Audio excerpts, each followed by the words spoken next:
Hello friends. अब GST department बगैर show cause notice issue किए हुए आपका बैंक अकाउंट सील कर सकता है, आपके स्टॉक्स को जमा कर सकता है, आपकी पर्सनल प्रॉपर्टीज़ को नीलाम तक कर सकता है। उसके पास इतनी पावर आ चुकी है। और इस पावर देने का मकसद क्या था, तो उसके लिए हमें इसके पस मंज़र में जाना होगा या क्या ऐसी ज़रूरत पड़ गई कि इतना स्ट्रिक्ट एक्शन और इतनी ज़्यादा अथॉरिटी उन्हें देने के नौबत आई। तो देखिए, जो सप्लायर्स होते हैं ना, इन्हें GSTR 1 फाइल करना पड़ता है ताकि जो बायर्स से वो उन्होंने जो टैक्स कलेक्ट किया है उस R1 के ज़रिए वो लोग गवर्नमेंट को इंटीमेशन देते हैं कि जी हाँ, हमने बायर्स से इतना इतना टैक्स कलेक्ट कर लिया है, आप इन्हें उतना क्रेडिट दे दीजिए। तो गवर्नमेंट वैसे ही करती है। R1 जितना फाइल होता है, जैसे ही फाइल होता है तो जितना क्रेडिट बायर्स ने सेलर्स को जितना टैक्स पे किया होता है उतना क्रेडिट गवर्नमेंट से बायर्स के अकाउंट में ट्रांसफ़र कर देती है। अब जब 3B भरने की बात आती है, यानी जब टैक्स भरने की बात आती है, तो ये लोग उसको सप्रेस करके बता देते हैं। फॉर एग्ज़ाम्पल, समझ लीजिए किसी सेलर ने रजिस्टर्ड पर्सन को 10 लाख का सेल किया है।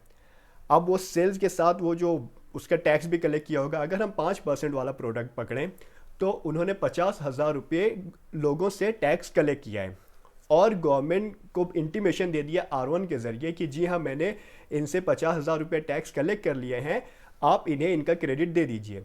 जैसे ही 10 तारीख गुजरती है या 13 तारीख IFF के केस में गवर्नमेंट उन्हें पूरा क्रेडिट जितना सप्लायर ने जितना दिखाया होता है उतना पूरा क्रेडिट गवर्नमेंट उनके अकाउंट में ट्रांसफ़र कर देती है।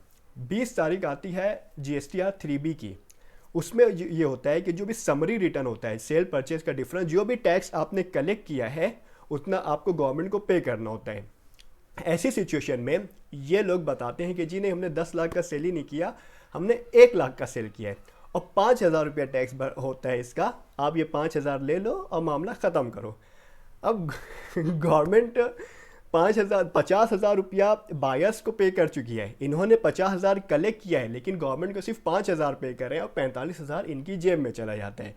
ऐसे बहुत सारे केसेस गवर्नमेंट के सामने आए और फेक ITC और फेक बिलिंग के भी बहुत सारे मामला सामने आए।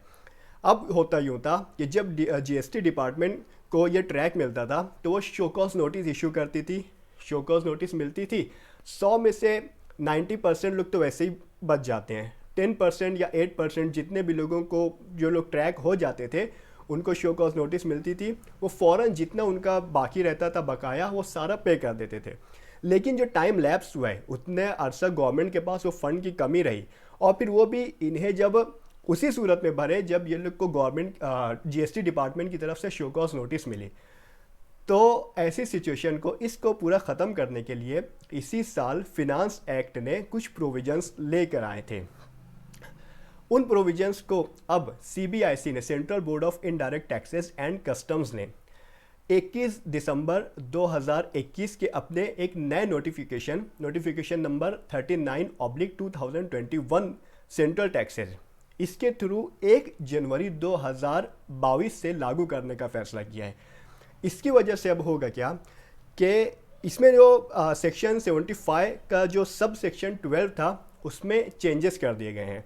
उसमें ये एक्सप्लेनेशन ऐड कर दिया गया है कि अब जो भी GSTR 1 में कहा जो डिक्लेयर करता है सप्लायर, उसे हम सेल्फ असेस्ड टैक्स मान लेंगे।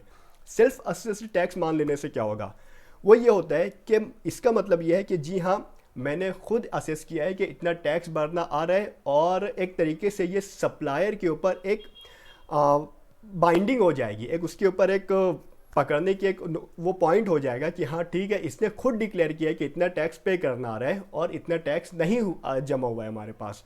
तो जैसे ही R1 में अगर आप ज़्यादा टैक्स बताते हो और 3B में उसको सप्रेस करके कम टैक्स बताते हो, तो GST डिपार्टमेंट के पास अब इतनी पावर है कि वो शो कॉज नोटिस इशू किए बगैर डायरेक्ट आपके बैंक अकाउंट को सील कर देगा और उसके ऊपर पेनल्टी, इंटरेस्ट वगैरह की सारी प्रोसीडिंग्स चालू हो जाएंगी।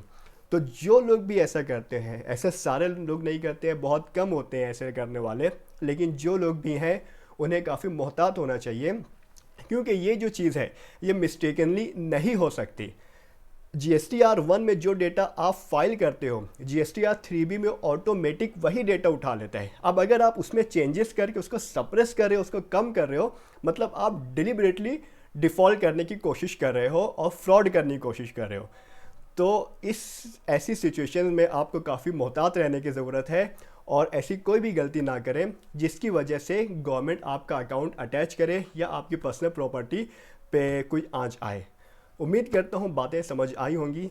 खुदा हाफिज़।